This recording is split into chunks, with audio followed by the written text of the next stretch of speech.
lors d'un stage, moi j'avais un agent du RAID qui m'a dit ton travail il est beaucoup plus dangereux que le mien parce que toi quand tu pars dans ta patrouille, tu sais pas sur quoi tu vas. Tu sais pas ce qui va te tomber dessus aujourd'hui et tu sais pas comment tu vas le gérer, etc. Par exemple Nice, ça m'étonnerait qu'en buvant le café, le collègue le matin se soit dit qu'il allait devoir faire usage de son arme sur un terroriste qui vient de décapiter en plus quelqu'un. Mais du coup, cet agent du RAID, un jour, il m'a dit ça et c'est vrai que ça m'a marqué parce que eux, dès qu'ils partent, ils sont surentraînés, ils savent combien il y a d'assaillants, ils savent par où rentrer, etc. Ils sont vachement rodés dans leur mission. Bienvenue dans Défense Zone, le podcast qui traite des questions de défense et de sécurité à travers des entretiens avec des militaires, des membres des forces de l'ordre, des personnalités politiques ou encore des entrepreneurs. Aujourd'hui, nous partons à la découverte d'une nouvelle profession, celle de policier municipal. Si vous êtes sur Instagram, vous connaissez probablement Lalou Croft, policière municipale dans une brigade canine. Cette jeune Toulousaine d'origine partage sur ce réseau social son quotidien avec Jericho, son collègue à quatre pattes. Dans cet épisode, elle nous parle de son parcours ainsi que du fonctionnement de cette institution au final assez méconnue du grand public. Nous vous souhaitons une bonne écoute. Donc, nous sommes avec Lalou Croft, donc un pseudonyme. Donc tu es policière municipale. Est-ce que tu peux te présenter pour l'audience ? Donc effectivement, mon pseudo c'est Lalou Croft. Déjà, je tenais à te remercier de m'avoir invité sur ce podcast. Étant donné les profils antérieurs que j'ai pu écouter, c'est un grand honneur. Donc merci à toi de me donner la parole aujourd'hui. J'ai 27 ans et je travaille en région en Bourgogne, dans le 89, depuis maintenant 2 ans. Et j'ai eu la chance de prendre la spécialité de maître chien depuis 1 an et demi. Donc je travaille avec mon partenaire à quatre pattes, Jericho. D'accord. Je voulais te faire venir parce que dans ce podcast, parce que je trouve ça vachement intéressant de faire parler une policière municipale, parce que c'est une profession qu'on voit tous les jours au final, sans forcément trop connaître. On ne sait pas trop quand on connaît pas trop les forces de sécurité, on ne sait pas trop ce que c'est la différence entre un policier municipal et un policier national. Est-ce que tu peux nous expliquer un peu les différences ? Alors, dans les grosses lignes, en police municipale, l'employeur c'est le maire de la commune. Et en police nationale, on va dépendre de l'État directement. Les polices municipales ont un statut judiciaire qui est différent des agents de police nationale. En police municipale, on a des agents de police judiciaire adjoints qui n'ont pas de pouvoir judiciaire tel que les officiers de police judiciaire ou les agents de police judiciaire qui, eux, ne sont qu'en police nationale ou en gendarmerie nationale. C'est-à-dire que, par exemple, on va intervenir sur un flagrant délit, on va interpeller la personne et puis on va devoir la mettre à disposition d'un officier de police judiciaire, donc de la gendarmerie ou de la police nationale, qui lui va faire la mise en garde à vue, les auditions et l'enquête. Donc par exemple, un policier municipal, en gros, quand il chope le méchant, il peut pas lui-même l'amener, lui faire prendre une déposition, ce genre de choses, quoi. Il ramène la personne au commissariat, mais il y a pas de garde à vue ou de ce genre de choses dans un commissariat de police municipale.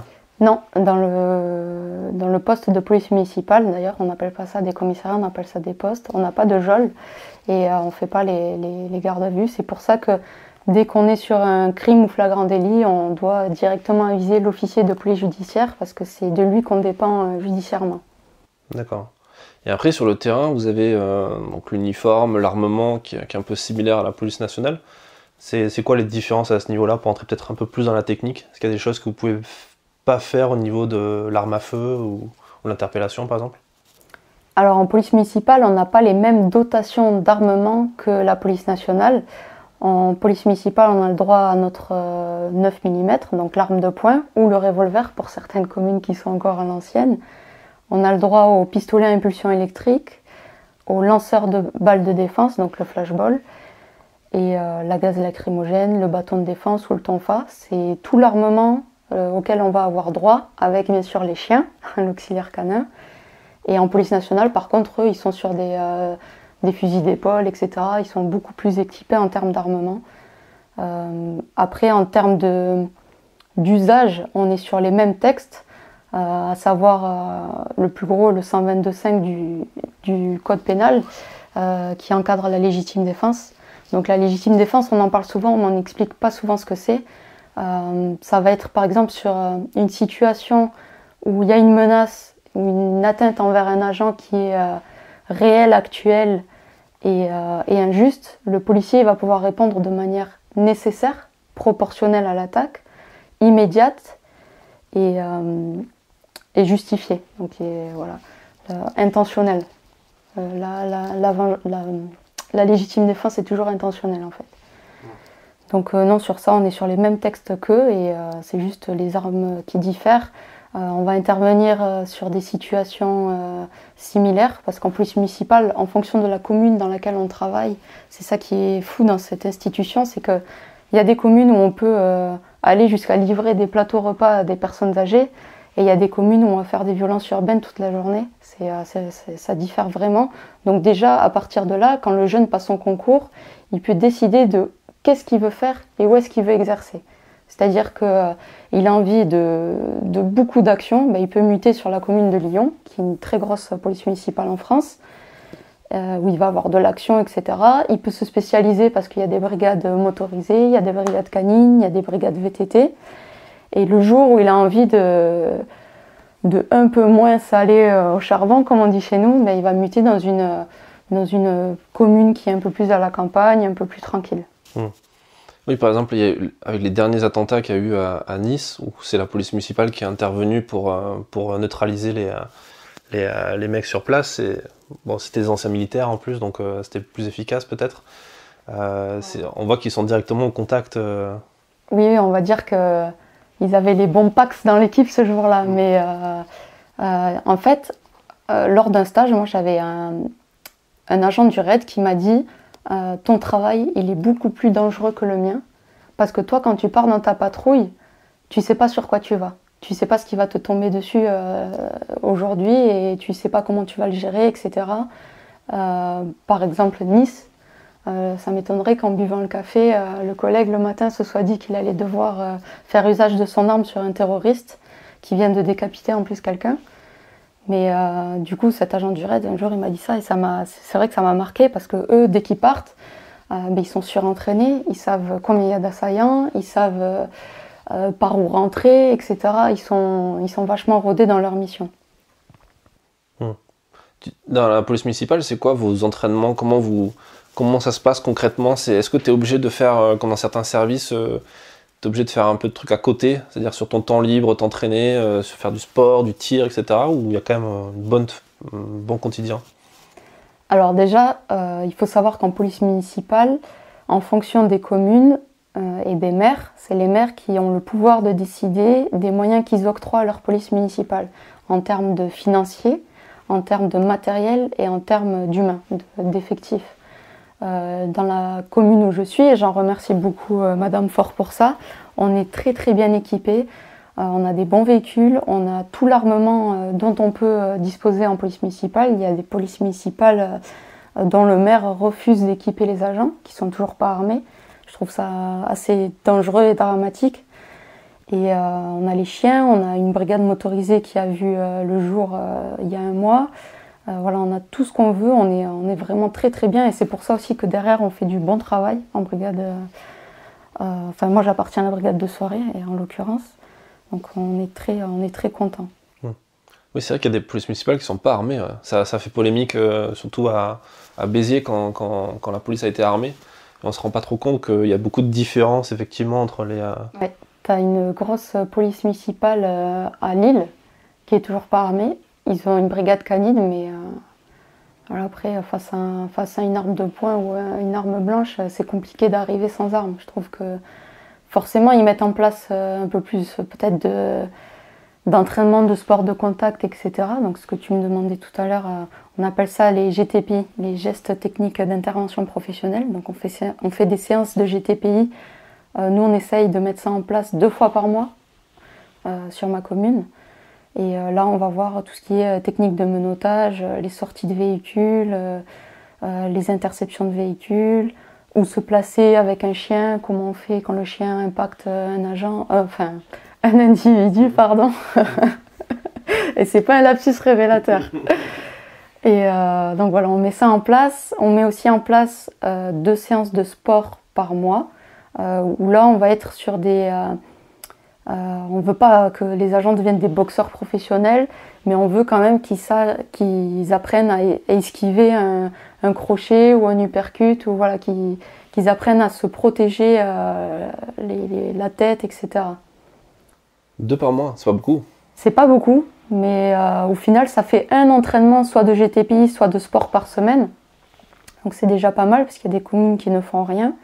Et après, oui, bien sûr, c'est à l'agent de prendre ses responsabilités. Et soit il est dans un mood où il se dit, bon, ben, il faut que je sois opérationnel, et il va s'entraîner à côté. Il s'inscrit dans un club de tir sportif. Il prend des séances avec John Lara. Il essaye de se perfectionner. Il s'inscrit dans un club de boxe ou dans un club de JJB. Enfin, moi, c'est ce que j'ai fait en l'occurrence. Je pratique le grappling depuis 2 ans. La préparation physique, je la prépare depuis toujours parce que je suis une ancienne sportive de haut niveau. J'ai joué au football pendant 18 ans à haut niveau. Donc la préparation physique, elle faisait vraiment partie de nos séances aussi. Et quand j'ai muté dans le 89, j'ai dû arrêter le foot, donc quitter mon club avec qui je venais de remporter la Ligue des Champions. Et il me restait que les sports de combat ou la préparation physique. Donc je me suis mis dans le crossfit à fond. Et très sincèrement, je vois la différence en intervention. J'ai gagné en explosivité, en force, en vivacité. Je me suis même surprise un jour sur une interpellation à arriver à soulever le mec les 2 pieds du sol. Et même mon collègue, il m'a regardé, putain. Donc c'est super important de rester prêt physiquement, mais mentalement aussi. C'est important de parler, de communiquer, que ce soit avec ses collègues ou en famille. Voilà, c'est des aspects primordiaux. C'est quoi les prérequis pour devenir policier municipal au niveau peut-être sportif déjà? Alors la police municipale, c'est un concours, je crois qu'en France c'est un concours tous les 2 ans pour devenir gardien brigadier de la police municipale. Après, tu as un concours qui nécessite un bac+2 où tu le fais pour devenir chef de service de la police municipale, et un concours catégorie A pour devenir directeur de police municipale.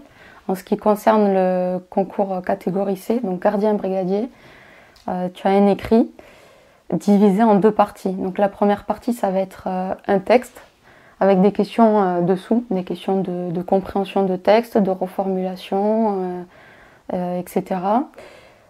La seconde partie, elle va être sur un cas concret. Donc on te met en situation, tu es policier municipal demain à Toulouse, il t'arrive ça, qu'est-ce que tu fais? Donc tu dois faire la rédaction d'un rapport. Donc si tu n'as jamais été dans les forces de l'ordre, c'est une épreuve qu'il faut vraiment réviser au préalable, il faut vraiment se renseigner sur le bon formalisme, etc. Après, à l'obtention de ces épreuves-là, tu pars au sport. Là, tu as un 100 mètres obligatoire, avec un barème qui est quand même assez élevé. Et tu as une épreuve au choix entre 50 mètres de nage libre, saut en longueur, saut en hauteur ou lancer de poids. Et là aussi, les barèmes sont quand même assez élevés. Alors moi, j'ai toujours été très sportive, mais j'avais pris quelques renseignements auprès de mon ancien prof de PS, qui était content de me revoir, avec qui j'avais fait beaucoup de compétitions d'athlétisme pour les départs aux 100 mètres. Savoir se positionner bien dans un starting block, etc. Tout ça, c'est des choses que j'avais oubliées, donc ça m'a vraiment aidée. Et oui, j'ai eu une très bonne note au concours, mais voilà, on n'a rien sans rien, il faut travailler. Et des retours que j'ai, le concours police municipale est quand même assez difficile par rapport peut-être à ce qu'est le concours de gardien de la paix d'aujourd'hui. Ah ouais. Parce que nos moyennes, moi sur ma session, on était passé à 14,5 de moyenne à l'écrit. Donc ça veut dire qu'on était à 900 pour 60 postes. D'accord. Donc c'était chaud. C'est un truc, t'es pas forcément au fait de tous les chiffres, mais tu vois qu'il y a un attrait particulier pour cette profession. Il y a de plus en plus de gens qui ont envie de devenir policier municipal. Je pense que la communication aide beaucoup. Les gens voient que les polices municipales commencent à être bien équipées, bien armées, qu'on peut avoir des spécialités, on peut faire un peu ce qu'on veut, on mute un petit peu quand on veut, où on veut. Ça, c'est une grande chance qu'on a dans cette institution, et c'est pour ça aussi que je l'ai choisie. C'est une profession qui est en pleine expansion. La police municipale d'aujourd'hui, c'est pas celle d'il y a 20 ans, ça n'a rien à voir. Et même les collègues avec qui on travaille main dans la main, dans le 89 de la police nationale, des fois ils hallucinent de comment on est mieux équipés qu'eux et ça leur donne envie, ça leur donne des idées. Donc oui, il y a des recrues. Même moi, je le vois via mes réseaux sociaux, j'ai plein de jeunes qui ont passé le concours parce qu'ils ont découvert la profession grâce au compte de la Lou Croft. Et ça, c'est une grande fierté. Pourquoi tu l'as lancé ce compte Instagram justement? Bien, tout le monde avait Instagram. Moi, j'avais jamais eu de réseaux sociaux, Snapchat, tout ça, je connaissais pas du tout. Et je me suis dit, je vais m'y mettre aussi. C'était pendant l'école de police d'ailleurs. Et ça a commencé comme ça, et puis c'est monté d'un coup. Et en fait, je me suis dit, c'est cool, les gens, ils aiment bien suivre ce que je fais, donc j'ai continué. Et aujourd'hui, on en est là. Et ton objectif avec ça, c'est quoi en fait exactement? Mon objectif, c'est de vraiment promouvoir une belle image de la police municipale, d'essayer de donner envie aux jeunes de nous rejoindre, et aux moins jeunes. J'ai parfois des personnes de 50 ans qui me disent c'est bon, tu m'as convaincue. Et voilà, c'est de donner une image positive. Je montre pas mal de préparation physique aussi, et il y a j'ai eu des milliers de messages qui me félicitent, qui me disent merci, ça m'a remotivée, on me demande des conseils. Donc c'est bien, c'est une belle communauté, j'en suis très contente. Ça me permet de faire des stages hors du commun. J'ai pu aller sauter en parachute en Autriche en septembre 2019, je crois que c'était. Donc avec les militaires autrichiens, c'était juste exceptionnel. Je ne pensais pas faire ça un jour dans ma vie. Ça m'a permis, là récemment, septembre 2020, j'étais avec le peloton anti-banditisme de Liège. Donc c'est une unité qu'ils ont mis en place suite aux attentats qu'ils ont eus sur leur ville de Liège. Donc j'ai passé 5 jours avec eux, pareil, en entraînement tactique, c'était super. J'ai aussi fait un stage de survie en Guyane aux côtés de Max Wild, donc Philippe Vauvy, qui est un ancien opérateur du GSPR. Donc là, on s'est régalé comme jamais dans la jungle guyanaise. Ouais, c'est particulier la jungle. C'est très très particulier, très humide. Je suis partie avec une blessure à la cuisse. Et donc on passe la première journée, et puis le soir, il me dit allez, on va à la douche, on saute dans la rivière, quoi. Et j'enlève mon pantalon et je vois la blessure qui s'était infectée, mais du pu collé au pantalon. Je me suis dit ça y est, il va me couper la jambe. Et en fait non, Max il a réponse à tout, donc il m'a concocté un petit remède qui a bien cicatrisé, mais là-bas ouais, faut pas compter à se blesser, y a rien qui cicatrise, tout est humide, t'es trempé tout le temps. Les affaires ne sèchent jamais, donc on a passé 5 jours trempés. Ouais, j'ai connu aussi, c'est clair qu'il faut pas avoir de problème avec l'humidité. Et tu es parti aussi en stage avec le SWAT, j'ai vu, aux États-Unis. Alors, c'était pas aux États-Unis, c'est un instructeur qui s'est déplacé à Saint-Astier, en Dordogne. Ils m'ont invité sur le stage et on a passé une semaine oufissime. Et la commune dans laquelle j'étais avant, en tant que policière municipale, on était armé au 38. Donc j'avais jamais même touché un 9 mm. Et en une semaine, tout ce que j'ai pu apprendre, que ce soit l'arme d'épaule ou 9 mm ou sur des situations où il faut appliquer de la tactique, les petits tips auxquels tu n'aurais jamais pensé, les ouvertures de portes, voilà, c'était vraiment exceptionnel. J'ai appris énormément de choses. J'en parle pas souvent, mais j'en suis très très fière de ce passage. Justement, le fait d'être capable de faire de la progression tactique, du combat urbain, etc., c'est des choses sur lesquelles tu es amené à intervenir dans ton quotidien? Ou c'est quand même un cran au-dessus et c'est plus pour ta culture générale et pour toi à titre perso? Alors déjà, ça me passionne.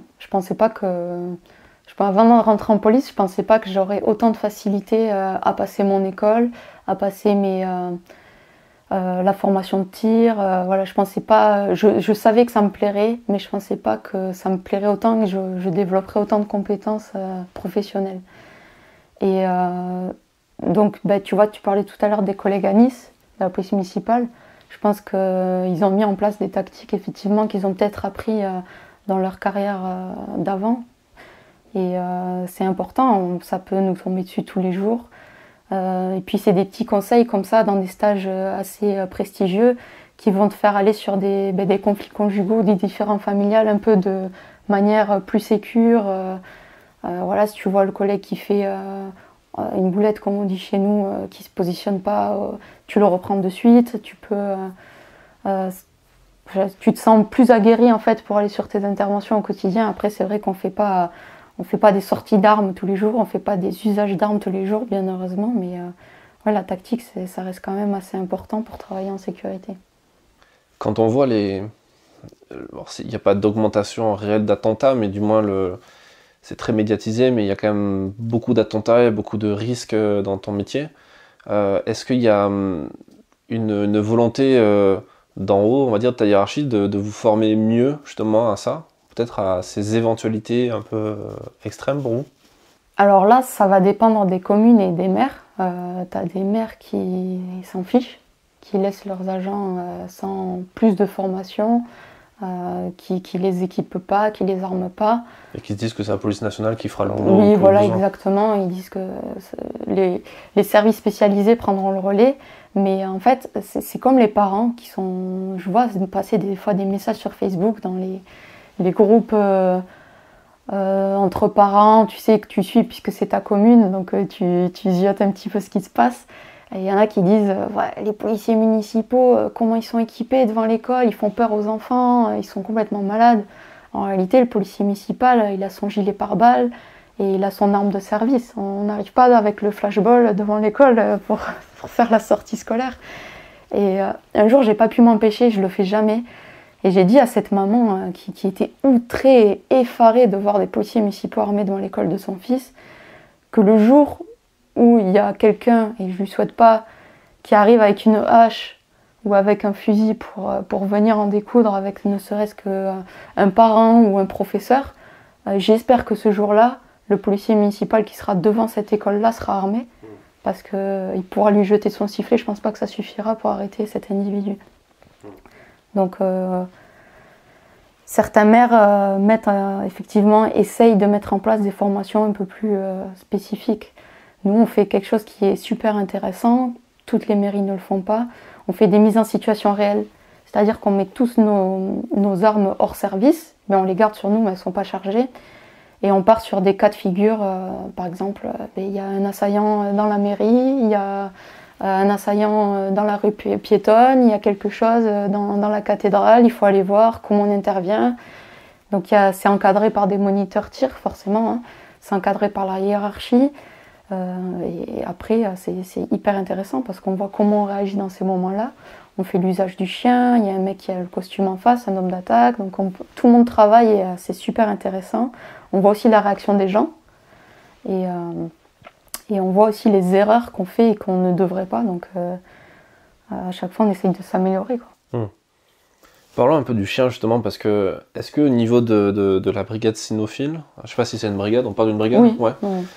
Il y a des différences majeures pour le coup avec un policier national qui aurait aussi un chien? C'est un peu le même genre de mission, c'est le même usage entre guillemets? Alors le chien, il a plusieurs compétences. Soit il est destiné à être un chien de patrouille et chien de défense, donc là il va faire du mordant et de la frappe muselée. Ils ont des muselières en fer qui sont renforcées au niveau du museau pour venir impacter les individus. Au niveau du thorax, les faire reculer sur une attaque. Et après, tu as des chiens qui vont avoir des compétences développées en olfaction, donc qui vont être dans la recherche de billets. Tu as des chiens qui vont être montés pour la recherche de poudre, donc tout ce qui est armement. Tu as des chiens qui vont être sur de l'explo, etc. Donc chaque chien a sa spécialité. Jericho, en l'occurrence, c'est un chien de patrouille, donc chien de défense. Et oui, on va faire un petit peu les mêmes missions que la police nationale sur un chien de défense. Fait, ce qu'on me demande de faire sur la voie publique avec mon chien, c'est de la protection, surtout de la dissuasion. 90% du temps, c'est de la dissuasion.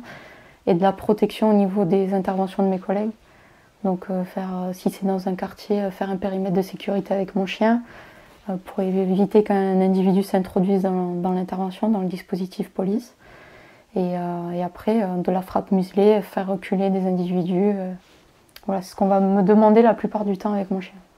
Ça t'est arrivé du coup d'enlever la muselière pour le faire mordre en réel? Non, ça m'est arrivé qu'à l'entraînement. Et après, je touche du bois, hein, j'espère qu'il n'aura jamais à faire ça en situation réelle. S'il faut passer par là, on passera par là, en cas de légitime défense, toujours, hein, bien sûr. Ça serait dans le cas où, par exemple, en face de moi, j'ai quelqu'un qui est avec une arme blanche ou une arme de poing. Et voilà, après, c'est toujours l'appréhension de voir son chien partir aussi.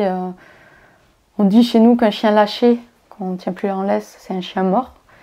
Mais le jour J, il faudra qu'il revienne. Après, on s'entraîne pour qu'il revienne. Donc, c'est pour ça que l'entraînement est primordial aussi pour l'auxiliaire canin, comme pour nous, hein. Le maître chien, il ne peut pas se permettre de ne pas être au rendez-vous physiquement et mentalement. Moi, je pars du principe qu'un maître chien, s'il demande de sauter un mur de 3 mètres à son chien, lui doit faire pareil. On doit avoir les mêmes compétences athlétiques et voilà, c'est un travail de binôme. Il y a trop de gens qui se cachent derrière leur chien. Leur chien, c'est leur courage. Et ça, c'est pas normal. C'est pas juste pour le chien, en fait. Tu as commencé dans la police municipale directement dans la brigade Sino? Alors, pas du tout. J'ai commencé vers Toulouse, dans une petite commune. Et j'ai appris là le métier vraiment du policier municipal de proximité, de terrain. Parce qu'on a un champ de compétences, les gens ne se rendent pas compte. En fait, on est des vrais couteaux suisses en police municipale. On est compétent sur tous les codes, que ce soit forestier, code rural, code pénal, code de la route, etc. Donc là, j'ai appris vraiment le boulot du policier municipal. Et après, j'ai eu une jolie offre d'emploi dans le 89. Et là, il y avait une des conditions qui était de prendre la spécialité de maître chien. Donc j'ai tout plaqué pour tenter l'aventure. Alors comment ça se passe du coup? Parce que tu n'avais pas d'expérience particulière avec les chiens à ce moment-là? Non, j'avais aucune expérience avec les chiens, mais j'ai toujours, au fond de moi, aimé les chiens. J'ai toujours réclamé un chien auprès de mes parents. En fait, quand j'étais petite, j'avais 3 ans. Le grand-père de mon père est décédé et le seul héritage qu'on a eu, c'était son épagnol breton de 20 ans. Le chien avait 20 ans, c'était incroyable. Et il y a un truc qui m'a marqué, c'est que le grand-père, il habitait en plein centre-ville de Toulouse, donc on est à 30 bornes à peu près. Et le chien, on a dû aller le chercher 6 fois, parce que 6 fois, il était retourné d'ici jusqu'à chez son maître. Et il attendait devant la porte. Là, il n'avait pas compris que son maître ne reviendrait pas. Et même si j'étais petite, j'avais compris que là, il y avait un lien indéfectible. Et ça m'a de suite... c'est hyper émouvant. Le chien sortait, on savait où il allait, quoi. Il faisait 30 bornes à 20 ans. Je pense que quand il arrivait, il était claqué. Mais voilà, il était retourné auprès de son maître. Voilà, il le cherchait partout. Il y a eu ça. Il y a eu une autre expérience. Pareil, donc tout à l'heure, je te disais que je joue au foot. Et j'étais sur un tournoi de foot à Metz, je crois que c'était. Donc je jouais avec les garçons, j'avais à l'époque 12 ans. Et il y a un papy qui entraînait un berger allemand sur le terrain d'à côté. Et le berger allemand, il l'écoutait au doigt et à l'œil. C'était incroyable tout ce qu'il lui faisait faire. Et donc ça m'a encore plus renforcée. Je suis rentrée, j'avais gagné la coupe, mais voilà, moi je voulais un berger allemand. J'ai vraiment saoulé mes parents pour avoir un chien. Ils n'ont jamais cédé. Donc là, quand j'ai eu l'opportunité, je me suis renseignée sur le boulot de maître chien, etc. Et j'ai foncé. J'ai trouvé Jericho par hasard via les réseaux sociaux, sur un groupe police Facebook. Voilà, je mets une annonce, je recherche un chien. J'en ai vu 50. Et il n'y avait pas de feeling, j'y arrivais pas. C'était à toi de trouver le chien? Ouais, c'était à moi de trouver le chien. Parce qu'en police municipale, il y a 2 cas de figure. Il y a le cas de figure où le maître chien met à disposition son chien auprès de la commune. Et le second cas de figure, c'est la commune qui t'attribue un chien. Et là où je suis, on devait être chacun avec son propre chien. Donc j'ai acheté mon chien sur mes deniers personnels. Et il avait déjà 4 ans. Maintenant, il en a 6. Et voilà, on a muté tous les 2. Sans être indiscret, ça fait bizarre de poser cette question, mais ça coûte combien un chien comme Jericho? Alors un chien formé adulte, j'ai pas envie de dire des bêtises, je suis pas avisée des... dans la grandeur. Mais un chien Un chien qui a des compétences particulières, je pense qu'à 8 000 euros, ton chien il se vend. S'il est monté, tu sais, sur le fameux casque là, masque qui fait vision et aussi audio. Je sais pas si tu as entendu parler, un ancien opérateur du GIGN qui a monté ce dispositif. C'est pas le premier Pays-Bas, ils en ont pas un comme ça, ouais, il me semble. Je sais pas, ils ont dû en avoir un en dotation. Là. Et ben, un chien monté sur ça, ça peut se vendre 10 000, 15 000 euros sur une unité spécialisée. Et en fait, je te dis ça parce qu'au début, c'était le but de Jericho. Jericho, il a fait du ring. Donc le ring, c'est le sport canin qui mélange l'obéissance, l'agilité et le mordant. Il a été revendu à cet opérateur du GIGN qui a monté Jericho sur ce dispositif. Jericho devait partir sur une unité spécialisée en Belgique, mais il a été intercepté par un maître chien malin de la police nationale et c'est ce mec-là qui me l'a revendu. Donc ce maître chien, il avait plusieurs chiens, il n'avait pas le temps de faire travailler Jericho autant que Jericho en avait besoin, parce que c'est des chiens qui sont à 100% tout le temps. Et je lui ai dit, voilà, il a vu mon message sur Facebook, il a vu que je cherchais un chien formé, que c'était ma première expérience, que j'étais motivée, que voilà, il a vu les sports de combat, le foot, il s'est dit allez, feu. Et j'avais aussi le projet de faire vivre Jericho en famille, parce qu'il a connu que le chenil, parce que les chiens de travail en général restent au chenil.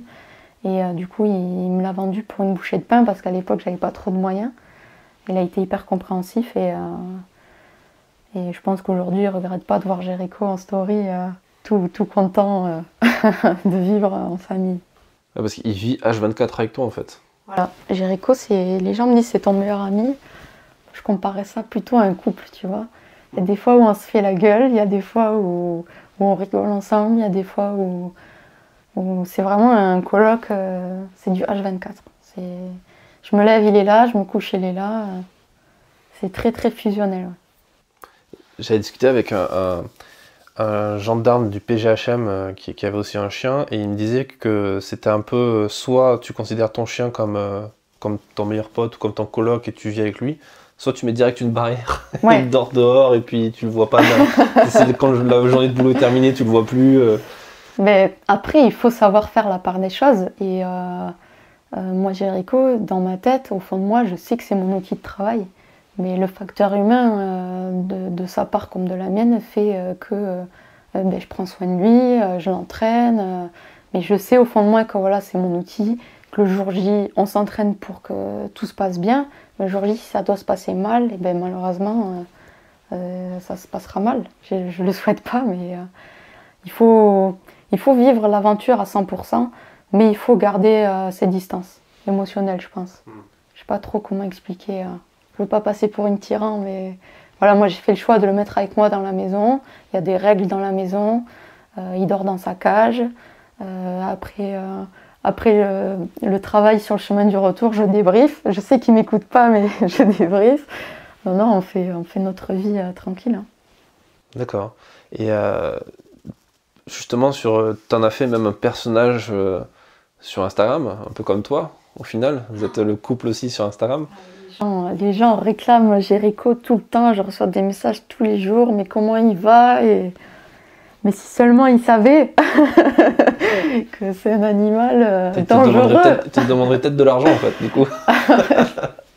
Non, mais ce qui me fait rire à chaque fois, c'est... Et si je le croise, je pourrais lui faire un câlin. Ben non, ça reste un chien de défense. Donc logiquement, si tu t'approches un peu trop, il risquerait de réagir. Et comment tu fais justement pour gérer ça en fait Je pense qu'il faut quand même que tu arrives à maintenir une certaine agressivité en lui pour qu'il puisse être efficace et en même temps, donc du coup, tu peux pas lui faire des câlins tous les soirs. Comment ça se passe? Alors Jericho, il est codé. C'est-à-dire que du moment où je lui mets son harnais et sa muselière, il est au travail. Et...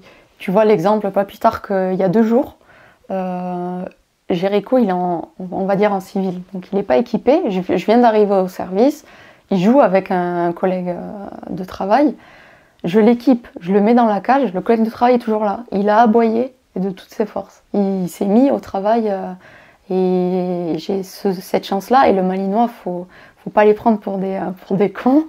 Ils sont très malins et ils savent vraiment faire la part des choses. C'est sûr qu'il y a toujours un facteur risque parce que ça reste des chiens qui sont entraînés et à qui on a toujours dit depuis qu'ils sont bébés, mordre c'est bien, mais non, il n'y a pas d'incident et on me dit toujours, oui, en civil, comment tu fais quand tu le lâches? Ben, quand je le lâche, je fais attention qu'il n'y ait personne. S'il y a quelqu'un, je le rappelle, je l'attache, voilà, je prends mes dispositions, j'anticipe. Le maître chien aussi en civil, il doit toujours être dans l'anticipation avec son chien de travail. Je tourne sur un angle d'une rue, c'est con, hein, mais moi je vais zioter, je vais mettre le coup de tête pour voir s'il y a personne qui arrive avant, etc. Pareil quand je rentre dans un bâtiment, faut toujours faire attention. Et c'est quoi l'âge de retraite d'un chien? Alors c'est entre 8 et 10, je dirais. En fait, tu vas voir quand ton chien commence à traîner un peu la patte. Le malinois, c'est un chien qui se plaint pas, qui ne pleure jamais, mais le jour où il se plaint, c'est que c'est fini, c'est que c'est très grave. Donc c'est vraiment au maître chien de savoir lire son chien et d'essayer d'analyser quand est-ce qu'il va mal. Voilà, il commence à avoir pas mal d'entorses, etc. C'est vraiment au maître chien qui définit quand son chien n'est plus apte. Et là, si par exemple, je sais pas, la semaine prochaine, il fait ça, il est plus apte, comment ça se passe pour toi? T'es obligé de trouver un autre chien pour continuer à bosser? Oui, alors je vais devoir prendre une relève. Donc soit je repars sur un chien adulte, mais je pense que je préférerais partir sur un chiot que je ferai à ma façon. Parce que Jericho, je l'ai récupéré à 4 ans. Et pour te donner un peu une idée, c'est comme si demain tu adoptes un gosse de 15 ans. Et ben, il a déjà son caractère, il a déjà son histoire, il a ses secrets. Il a des choses qu'il te dira jamais. Et des fois, il y a des colères qui vont éclater. Tu sais pas d'où ça vient parce que tu connais pas son passé. Ben, Jericho, c'est pareil. En fait, je me suis adaptée à lui et il s'est adapté à moi. Et donc voilà, il avait un gros passé derrière lui et j'ai dû m'adapter à tout ça, quoi. Et dans l'éventualité où il serait plus apte au service, tu ferais quoi? Tu le garderais comme animal de compagnie? Je vois pas. Déjà, il n'y a pas de refuge pour les chiens retraités, que ce soit police municipale, police nationale. Il y a pas. Il y a une association, ça s'appelle Un refuge pour EOS, qui a été montée par la police nationale de Marseille.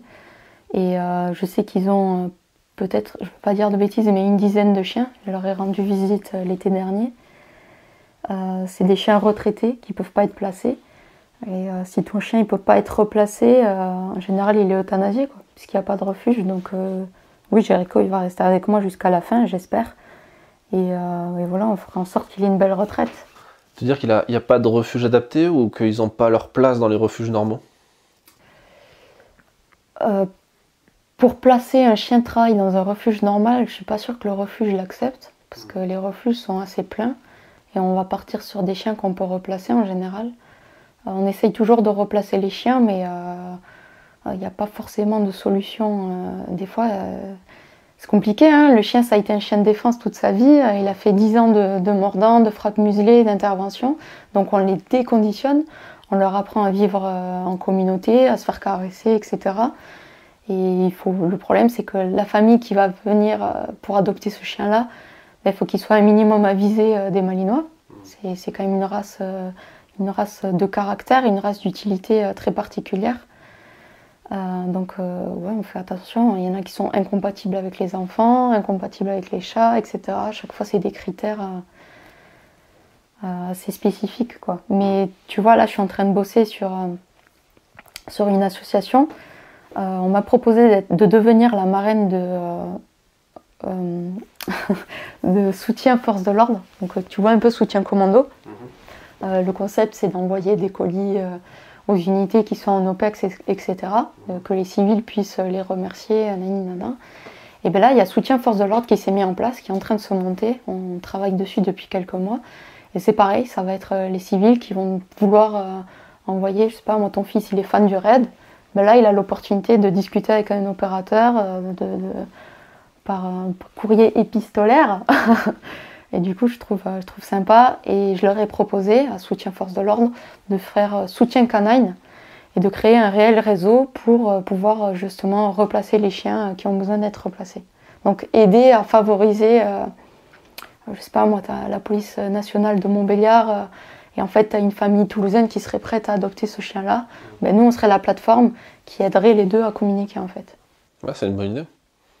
Ça n'existe pas encore, ouais, même dans les autres corps de force de l'ordre aussi, pour la police nationale ou dans l'armée par exemple? Police nationale, mais justement, ça n'existe pas. Moi, via mon Instagram, j'ai réussi à replacer déjà 3 chiens. Donc j'en suis très très contente. Et le compte n'aura pas existé pour rien, parce que c'est 3 collègues qui avaient besoin, et ces 3 collègues qui méritent une retraite. Je trouve ça vraiment, même si c'est des outils de travail, de les euthanasier parce qu'ils ne sont pas replaçables ou autre, c'est juste, c'est la folie, c'est inconcevable. Et ils ont sauvé des vies, ils ont participé, ils ont travaillé, ils ont été autant que nous en patrouille, ils ont le droit à une seconde vie, quoi. Et est-ce que tu t'es renseigné sur, parce que je suppose que sur ton compte Instagram, il n'y a pas forcément que des gens de ta commune qui te suivent, ni même que des Français, il doit y avoir aussi des francophones d'autres pays ou même des étrangers. Comment ça se passe pour les brigades cyno à l'étranger? Est-ce qu'en France il y a une particularité? Est-ce qu'il y a plus de cyno qu'ailleurs dans le monde ou pas du tout? Alors, est-ce qu'il y a plus de cyno ici qu'ailleurs? Je ne sais pas. Mais la particularité de la France, et ça choque tout le monde, il y a pas mal d'Américains qui m'envoient des messages pour ça, c'est que nos chiens sont muselés. En fait, dans notre référentiel, nous, on est sur le référentiel police nationale, on se base sur eux en fait en police municipale. Le chien doit être muselé, et c'est vrai que par exemple en Belgique, les chiens ne sont pas muselés, donc ils n'utilisent pas la frappe muselée, et aux États-Unis non plus. Voilà, on est les seuls à faire ça, et moi je trouve que c'est un outil fantastique. Hein. Après, peut-être que le fait d'avoir un chien démuselé H24, l'individu prend même pas le risque de venir au contact. Je sais pas, j'ai pas pu. Il n'y a pas plus de bavure peut-être? Je sais pas, franchement, je sais pas du tout. Je pense que leurs chiens sont hyper rodés et qui sont. De toute façon, le chien, on est maître de chien, c'est l'appellation. Donc le chien, il ne doit pas se déclencher seul. C'est comme si je fais action de feu sur mon arme de poing, c'est l'humain qui fait action sur la côte détente. C'est le facteur humain qui fait feu. Tu peux jeter ton pistolet par terre, il ne fera pas feu. Le chien, c'est pareil. Si je ne lui dis pas d'attaquer, il ne faut pas qu'il attaque. Tu dois être maître de ton chien. Il n'est pas formé à sentir qu'il peut intervenir sans que tu lui donnes l'ordre parce qu'il voit que toi, tu es en incapacité, par exemple, de le faire? Alors, il peut te prévenir. Il peut te dire, là, maman, ça pue. Moi, je sais qu'il y a des fois où je le balade, tu vois, quand je l'ai eu, je l'ai baladé sur un lac, donc je l'ai lâché, et puis il y a un mec qui est venu me parler, et le chien, il est venu se mettre en défense, donc il est venu entre mes jambes, et alors qu'il était à 600 mètres, hein, il est revenu en courant quand il a vu que quelqu'un s'approchait, et il a regardé le mec, il s'est mis à aboyer, il était entre mes jambes, ouais, le mec a fait demi-tour. T'as le mec qui venait pour te draguer et il s'était dégoûté, voilà, quoi. Jéricho, voilà, on ne touche pas maman. Il va te prévenir, mais il ne doit pas agir. Après, sur un facteur, par exemple, de violence urbaine, où toi tu es pris à partie un peu partout, si tu as un mec qui arrive derrière, et que le chien effectue une frappe muselée pour faire repousser l'individu, c'est aussi son taf. Mais le mordant, c'est quand même assez spécifique et il ne peut pas te déclencher si toi tu ne l'as pas autorisé. Sur une patrouille, est-ce que tu peux partager avec nous, je sais pas, peut-être une anecdote ou un moment qui t'a un peu fait réfléchir sur le sens de ta mission par rapport à une intervention peut-être un peu compliquée ou... Des interventions, il y en a eu plein. Hein. Il y a plein de soirs où c'est vrai que tu rentres à la maison et que tu te dis putain, ma vie elle est trop bien. On a beaucoup de chance d'avoir une maison, d'avoir un foyer, d'être épanoui, d'être en bonne santé. En fait, on côtoie pas la misère humaine, mais on côtoie la misère sociale. Et voilà, on côtoie les gens qui sont... qui n'ont pas les moyens de se payer des logements, etc. Et ça, c'est vrai que des fois, on arrive un sans-abri à qui tu dis bonjour tous les jours. Un jour, il est plus là et il est où? Il est mort. Et, putain, tu vois, c'est des trucs à la con. Mais moi, il y a une intervention qui m'a vachement marquée. C'est un jeune qui s'est tué en scooter. Et il avait 14 ans. Donc, on le ramasse et... fait avis à l'OPJ, à l'officier de police judiciaire, de qui on dépend, tu vois, à chaque fois on doit l'aviser, surtout pour un tel drame. Et il me dit, ouais, est-ce que tu peux t'occuper d'annoncer ça à la famille? donc là, toi tu viens de rentrer en police, putain. Et voilà, ça c'est des situations qui sont compliquées à gérer émotionnellement. La maman qui veut jeter son bébé du 6e étage parce qu'elle a pris une dose d'héroïne en trop. Voilà, des situations, il y en a plein.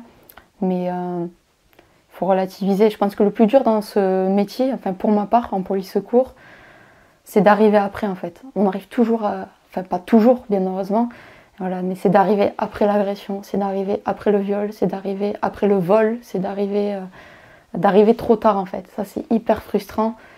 Mais derrière, on se rassure en se disant ben, on a des enquêteurs, on a des services spécialisés, et eux ils prennent le relais. Mais sur le moment, le jour J, d'arriver après, c'est assez compliqué à gérer. Tu disais que le chien c'est un peu ton coloc, et ta vie perso, ta vie pro, la frontière est un peu floue quand même au niveau de ne serait-ce que le chien qui est un peu cette frontière. Et en même temps, il y a Instagram qui te maintient aussi au quotidien, je pense, jour et nuit dans cet univers-là.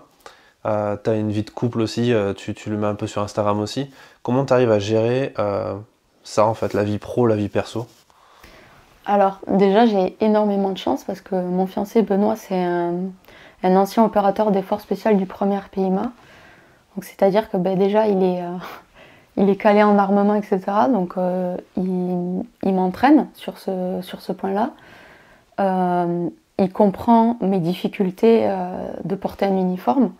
Voilà, il sait ce que c'est que d'intervenir, il sait ce que c'est que de ne pas rentrer à l'heure, il sait ce que c'est que de rentrer et être frustré, de rentrer et d'être énervé, de rentrer et des fois de pleurer. Voilà, tout ça, il le comprend. Et aujourd'hui, il est combattant professionnel de MMA, donc sportif de haut niveau. Et ça, c'est un statut que moi, j'ai eu il n'y a pas plus tard qu'il y a quelques années. Donc je sais ce que c'est que de tenir une diète, de s'entraîner 3 fois par jour, d'être irrité parce qu'on est fatigué, d'être stressé d'avoir un match. Et je pense que vraiment ces deux vies-là, que lui il a eu avant et moi j'ai eu avant et qu'on a échangé les rôles, ça nous aide beaucoup et on est hyper complémentaires. C'est quelqu'un qui va être très actif sur mon entraînement, ne serait-ce qu'en sport de combat. Parce qu'il, voilà, lui le premier, il a envie que je rentre entière sans dégâts apparents à la maison. Donc non, il comprend et je sais qu'il est là pour m'épauler, pour m'écouter, pour me spécialiser ou avancer même dans la profession. Il est toujours derrière moi. Et ouais, le fait que vous soyez... que vous ayez beaucoup de choses en commun, tu veux dire, c'est ça qui arrive à consolider le couple et qui arrive à pas mettre que le boulot vienne pas interférer de façon négative. Ouais, exactement. Benoît sera jamais quelqu'un qui me dira tu devais rentrer à 1h, il est 5h. Voilà, il sait que si je rentre à 5h, c'est que ça a vraiment chauffé au travail. Et au contraire, il va m'écouter. Est-ce que tu veux en parler? Non, oui, demain, ok, on voit. Voilà, c'est quelqu'un de très compréhensif et parce qu'il a lui aussi vécu tout ça auparavant. Donc ça aide beaucoup. Et le fait d'être sur Instagram, j'imagine ça va pas être facile tous les jours de voir la réaction des gens, parce que quand on sait que de toute façon l'uniforme c'est quelque chose qui est clivant, les gens aiment, même pas, il n'y a pas trop de juste milieu, ou en tout cas les gens s'expriment pas quand ils sont dans ce niveau-là. Alors écoute, je sais pas si je fais peur ou pas sur mon Instagram, mais je touche du bois, j'ai jamais reçu de commentaires, de messages privés genre menaces, qui insultent la police, qui menacent, jamais. Donc je sais pas si c'est Jéricho ou moi qui fait le plus peur, je sais pas. Mais non, sur ça... Ou c'est peut-être ton mec, justement, il y a menace. Avant, il était pas là et pourtant, il n'y avait pas de message comme ça non plus. Mais non, c'est... J'ai juste un mec un jour qui m'a dit oui, moi, j'aime pas la police. Bon, j'ai rien d'autre à faire, j'ai répondu. D'habitude, je réponds même pas. Et ce mec, il avait 23 ans. Et je sais pas, peut-être qu'il écoutera le podcast, qu'il se reconnaîtra. Il m'écrit, tu vois, moi, je suis le genre de mec... typiquement qui crie à cap dans les manifestations. Et j'ai répondu, ben moi tu vois je suis typiquement le genre de meuf qui 10 heures par jour met sa vie, sa propre vie en danger et au service du public parce que le jour où il y a un individu qui rentre chez toi ou chez tes parents et qui veut violer ta mère ou ta soeur, ben moi je vais mettre ma vie en danger pour les sauver ou pour faire cesser une infraction ou pour faire cesser un délit. Et Et je lui dis, tu t'imagines pas dans ACAB tout ce que ça engendre et tout ce que ça remet en question. Moi, quand je dis ça, j'étais j'étais pas énervée, mais c'était une émotion un peu dégoûtée. Et en fait, en discutant, le mec, il a fini par aimer la police, quoi. Il m'a dit, ouais, j'avais pas vu les choses comme ça. Il est parti s'engager le lendemain ou pas? Je sais pas s'il a passé son concours, mais non, ouais, il y en a des fois, ça arrive, mais c'est hyper rare. Après, c'est vraiment que du positif et c'est ce que j'essaye de faire aussi. Tu vois, quand il y a des affaires qui sortent, l'affaire Michel Zecler par exemple, tout le monde me dit mais réagis, pourquoi t'en parles pas? Mais j'en parle pas parce que la justice parlera en fait. J'attends toujours qu'il y ait des décisions, c'est ce que j'essaie de faire passer comme message, c'est d'attendre des décisions de justice. Voilà, le juge, qu'est-ce qu'il en a dit? Est-ce que là c'est légitime défense? Est-ce que là c'est gratuit? Est-ce que l'affaire Théo, tout ça, c'est trop médiatique? Les gens essayent trop de surfer sur ça, mais moi j'attends vraiment que les choses retombent et après je peux m'exprimer une fois qu'il y a eu l'enquête, etc. Mais réagir à chaud comme ça sert à rien. C'est donner du grain à moudre à des gens qui méritent pas. Est-ce que le fait d'être dans la brigade Sino, police municipale, dans une ville qui n'est pas non plus très grande, c'est justement pas plus simple parce que les gens vont aller moins te critiquer, ils vont plus aller embêter les gens, les gendarmes sur Théo, sur Traoré, etc. Tu vois? Parce que nous on fait moins d'affaires médiatiques comme ça. Ouais, ou peut-être le côté du chien aussi, ça fait un côté un peu plus... Non, vous êtes un peu plus du côté des civils, tu vois, plus que de l'uniforme et de l'institution en police. Je sais pas, parce que les gens, quand ils voient un uniforme, ils se disent pas c'est la douane, c'est les gendarmes, c'est la pénitentiaire, c'est la MUMU. Pour eux, un uniforme, c'est un uniforme, donc je sais pas.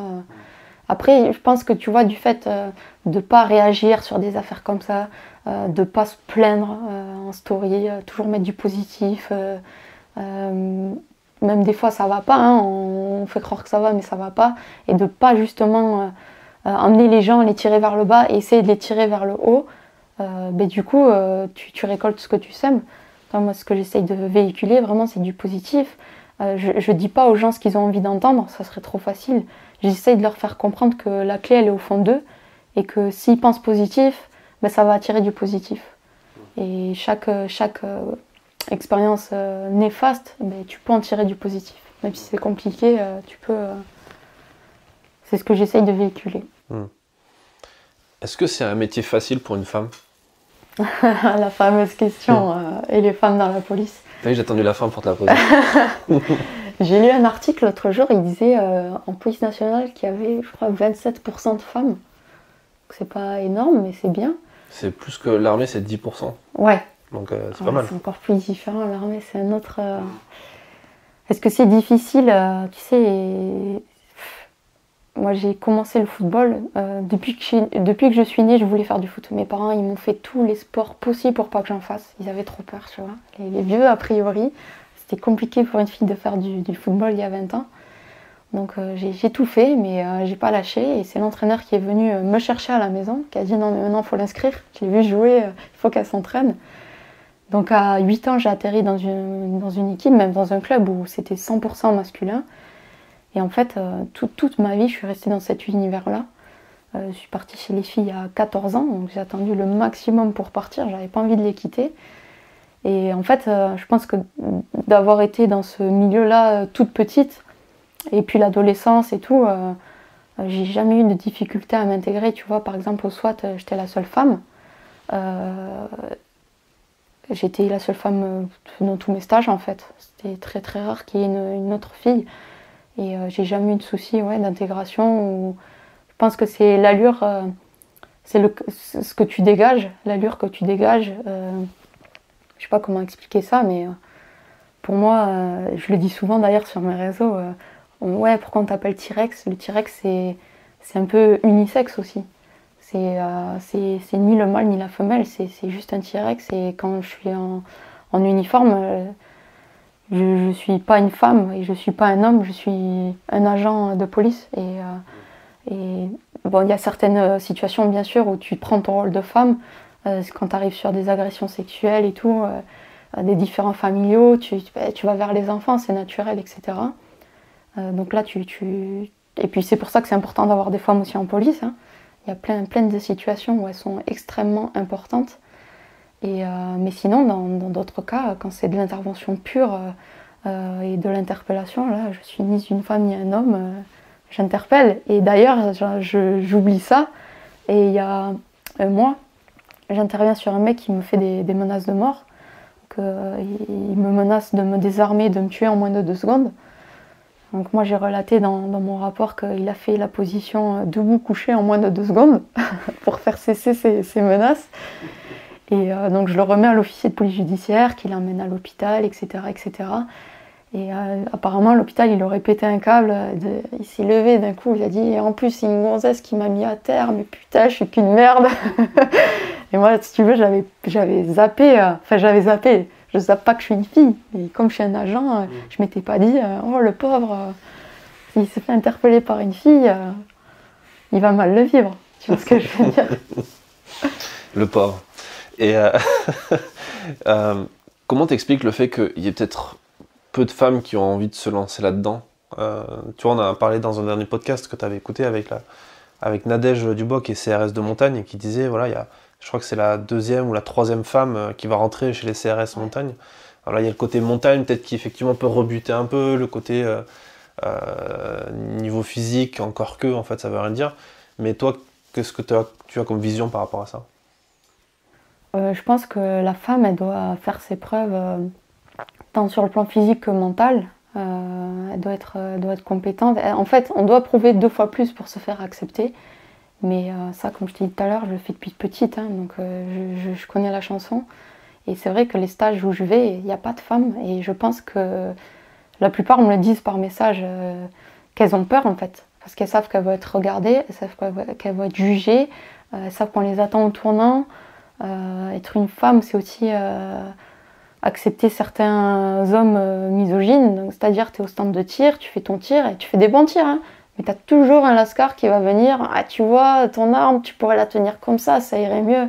Non, mais tais-toi, il y a un moniteur, tais-toi, parce que ça va se bagarrer. C'est rare, hein, je grossis le truc, mais je pense qu'elles ont peur de ça et peur de montrer. Il y a toujours un point de départ. Hein. Et si tu vas pas sur ton point de départ, tu n'iras jamais à la ligne d'arrivée. Donc si tu t'entraînes pas, c'est pareil, le grappling, comme je te disais, ça fait 2 ans bientôt. Et je suis qu'avec des mecs qui ont un gros niveau, qui pratiquent depuis des années. C'est très rare les fois où je les fais taper, donc les fois où ils renoncent au combat. Et c'est là que tu vois, mon fiancé me dit que c'est une force que j'ai et que certains n'ont pas. Ça fait 2 ans que tu prends des branlées et pourtant tu reviens tous les vendredis. Parce que voilà, j'ai envie d'apprendre et je sais qu'un jour je finirai par faire taper certains, quoi, tu vois. Et de faire le pas en avant, tu vois, quand on m'a appelé pour le stage SWAT, au début j'ai dit non. J'étais au téléphone, j'ai paniqué, j'ai dit non. Et après je me suis posée, j'avais jamais touché une arme à 9 mm, je me suis dit mais je vais être ridicule, un M4, je savais même pas ce que c'était. Et en fait, je me suis dit mais s'ils m'appellent, c'est qu'ils ont étudié mon profil et peut-être qu'ils ont vu des compétences qui pourraient se développer. Et c'est mon passé de sportif de haut niveau aussi, c'est toujours être dans le dépassement de soi, la détermination, l'entraînement, le courage. Mais en fait, tous les challenges qu'on m'offre, je les relève. Tu vois, le saut en parachute, la Guyane. Qui serait parti en Guyane 10 jours avec un mec sorti de nulle part, seul, sans radio, sans téléphone, qui l'aurait fait, tu vois. Moi, il m'a proposé, j'ai foncé. Et sans regret, hein, c'était une expérience incroyable. D'être coupée de tout. Ma seule frayeur, j'en avais 2, c'est de tomber sur des orpailleurs. Mais là aussi, on était armés, on avait chacun un fusil, donc ça allait. On avait chacun un fusil, chacun un coup de coupe, chacun une hache, chacun 3 couteaux. Donc les mecs, on pouvait les attendre. Mais c'était aussi qu'ils me cannent en plein stage, tu vois. Le mec, il me fait une crise cardiaque, il me fait un truc. Moi, c'est fini, je suis dans la jungle. J'avais vraiment peur de ça. Donc toutes les 30 secondes, ça va Max? T'es sûr ça va? Oui, je dors. Tais-toi. Ah. Non, il faut oser, hein. Dans la vie, il faut oser et il faut franchir le pas. Donc c'est pour ça qu'à chaque fois, j'invite toutes ces filles à venir au stand, à venir en stage. Et plus on saura, mieux ce sera. T'as déjà un peu répondu, mais peut-être qu'est-ce que tu donnerais comme conseil? C'est la question que je pose à la fin à chaque interview. Quel conseil tu donnerais justement à une femme qui aimerait se lancer dans ce métier, dans la police municipale, pour arriver à oser, arriver à sortir de sa zone de confort comme ça? Mais elle doit se préparer. En fait, je pense que la préparation, c'est hyper important. Tu vois, même là, ce podcast, j'arrive avec mes notes, je les ai même pas lues, mais j'étais obligée de préparer. Je suis toujours soucieuse de bien faire. Je veux toujours bien faire et j'en deviens stricte avec Jéricho, mais stricte envers moi-même. Dans le tir, c'est pareil, dans le sport, c'est pareil. Après, j'ai été formatée au sport de haut niveau, on te formate toujours à donner le meilleur de toi-même. Et je dirais à ces filles-là de se préparer physiquement avant le concours, de se préparer mentalement et tu sais, mon père, il m'a toujours dit, quand la porte, elle s'ouvre pas, tu mets un gros chassé dedans. Et voilà, la vie, c'est ça, c'est mettre des chassés dans les portes, parce que les portes, elles s'ouvriront pas toutes seules. Et si tu te casses la jambe en mettant ton chassé, ben, tu fais du kiné et tu recommences. Ouais, t'as dû en casser beaucoup de portes, non, chez toi? Ah ouais. Il a dû regretter de te donner le conseil, ton père. Non, mais je pense que la détermination, c'est extrêmement important. En police municipale, elles seront épanouies parce qu'elles pourront exercer leur métier de différentes manières. Elles pourront aller sur des communes, comme on disait au tout début, où il y a peu d'interventions, des communes où il y a beaucoup d'interventions. Elles pourront choisir une spécialité. Tu vois, si tu es en bord de mer, eh ben, tu es en brigade nautique, et si tu es à la montagne, tu es en brigade ski. Donc c'est une institution très très intéressante. Ben écoute, merci pour ce partage. On renvoie donc les auditeurs sur ton compte Instagram, LalouCroft. Et merci et à bientôt. Ben, merci à toi de m'avoir donné la parole et j'ai hâte d'écouter tout ça. Merci d'avoir écouté cet épisode jusqu'à la fin. S'il vous a plu, partagez-le autour de vous et abonnez-vous au podcast pour ne pas rater les prochains. Défense Zone, c'est aussi un magazine en ligne et en papier disponible sur le site internet défense-zone.com. Rendez-vous en description pour plus d'informations et à très vite dans un prochain épisode.